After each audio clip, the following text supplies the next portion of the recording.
I'm Amy Goodman with Juan Gonzalez as we look at this very controversial move of the Biden administration, which has resumed the Trump-era Remain in Mexico policy that forces non-Mexican asylum seekers who arrive at the southern U.S. border to wait in Mexico while their cases are resolved in U.S. courts, a process that can take months or even years. Human rights advocates who monitored the program's first day under Biden on Monday said they already witnessed U.S. Border Patrol officers turn away several people who tried to request asylum. A group of former immigration judges released a statement condemning the return of the program as the, quote, antithesis of fairness. Between 2019 and 20, Trump officials used the Remain in Mexico policy to force nearly 70,000 asylum seekers to wait in parts of Mexico the U.S. government knows are extremely dangerous. A report by Human Rights First tracked more than 1,500 murders, kidnappings, rapes, tortures, and other attacks on asylum seekers returned to Mexico under the policy. This is an asylum seeker named Eduardo, who described how he was kidnapped and held for ransom after he was forced to wait in Mexico by the U.S. government. Well, we were 20 adults, children, women, and their children. A pregnant girl who came with her child laying on the ground. The poor girl cried and cried. We were all traumatized. They had us, and they said, whoever doesn't pay us, we will kill you. Or we will cut your fingers off, one by one, until your family finds a way to pay us. I thought about my son and my wife who are waiting for me. I left Nicaragua to save my life, and I almost lost it here. President Biden initially halted Trump's Remain in Mexico program shortly after he took office, fulfilling a campaign promise. But he kept in place Trump's Title 42 policy, allowing the U.S. to continue mass expelling asylum seekers without due process, citing the pandemic as justification. This is Biden last December. It's a matter of setting up the guardrails so we can move in the direction. I will accomplish what I said I would do. A much more humane policy based on family unification, but it requires getting a lot in place and requires getting the funding to get it in place, including just asylum judges, for example. So it's a matter of it will get done, and it will get done quickly, but it's not going to be able to be done on day one. Would you say to immigration, what would you say to immigration advocates then who say maybe you're possibly dragging your feet and it might take too long? It sounds like you're saying you need to be patient. Look at me. I've never told them anything I haven't done.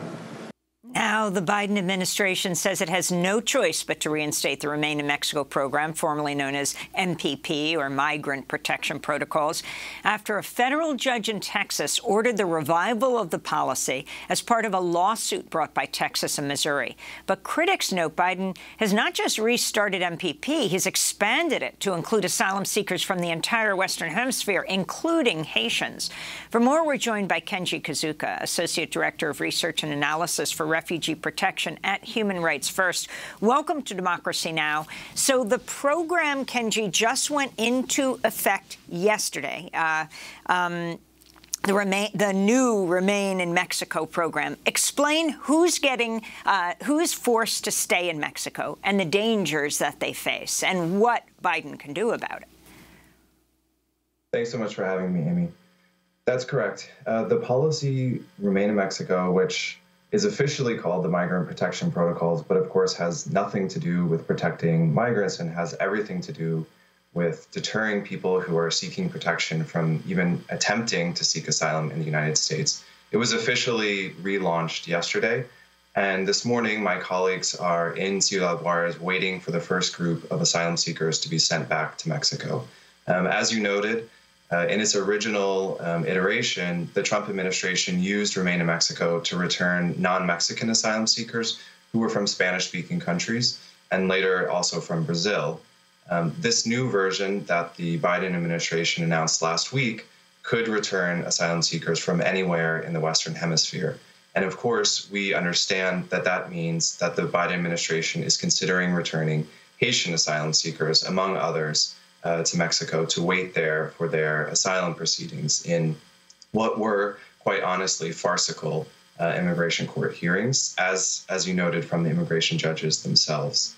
And the work that my colleagues and I did over the past few years was largely to track what happened to the people who were returned under Remain in Mexico. And what we found were massive human rights violations and really a humanitarian catastrophe.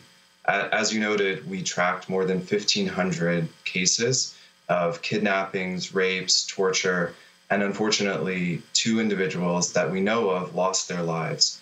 A Salvadoran father, an asylum seeker, was stabbed to death in Tijuana, and a young man from Cuba, a 19-year-old, was shot to death in Ciudad Juarez just a few months ago. So it's extraordinarily concerning that the Biden administration is not only restarting this policy, but expanding it. The court order does not require the administration to expand the policy. It certainly does not require the administration to return Haitian asylum seekers to Mexico, where we know that Black asylum seekers, Black migrants face particular discrimination and violence. And it's just extraordinarily concerning what's happening this morning. And Kennji, could you talk about the role of the Mexican government in this, whether in terms of its reaction to the Remain in Mexico policy, or in terms of its responsibilities for providing some kind of security for these asylum seekers while they await some kind of adjudication of their applications?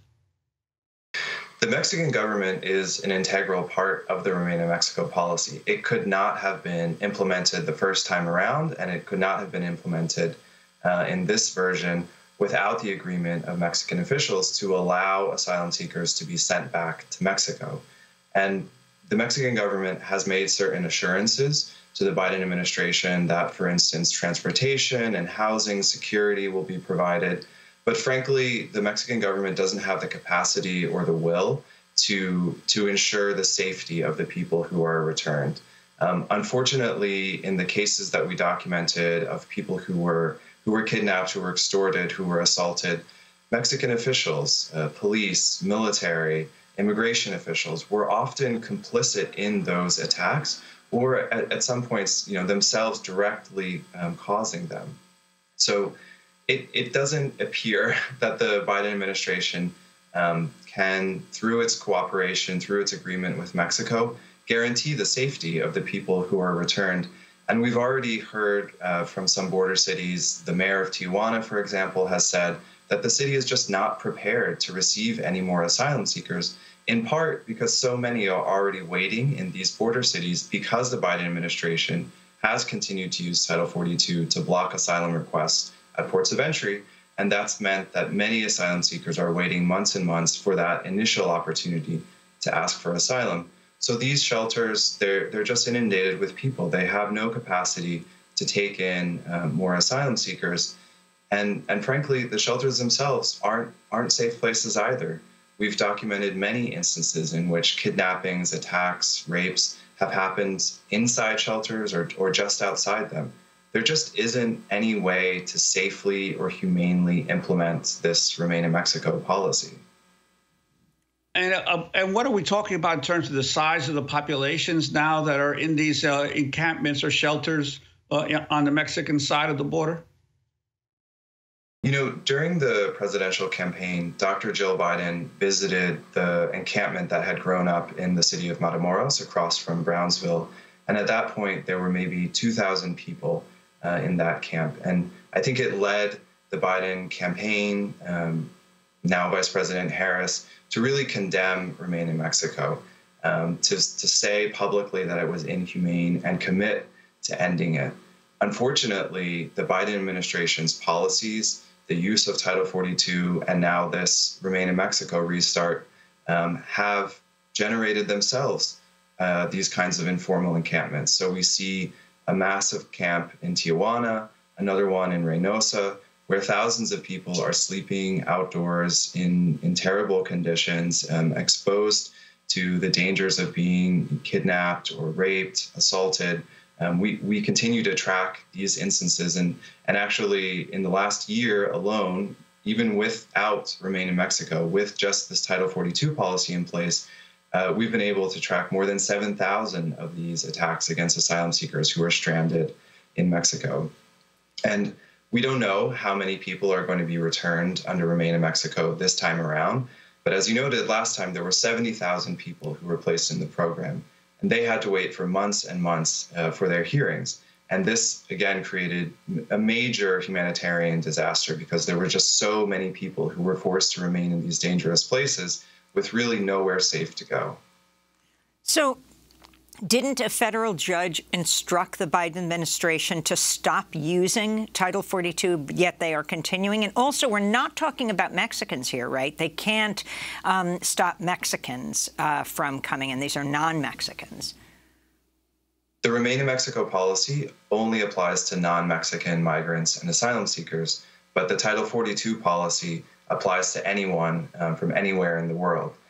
So the Biden administration, like the Trump administration, has been expelling Mexicans, Central Americans, Haitians, people from many countries to Mexico, and in some cases to the countries that they were fleeing directly, to Nicaragua, to Haiti, to El Salvador, to Guatemala. The Biden administration, it's true, they are under a court order with respect to remain in Mexico, but the court that, in the case that was challenging Title 42, actually ordered the Biden administration to stop using Title 42 to expel families. The Biden administration, in that instance, chose to appeal that decision. They have continued to fight those decisions. There is no court order in place that requires the Biden administration to use Title 42, for example.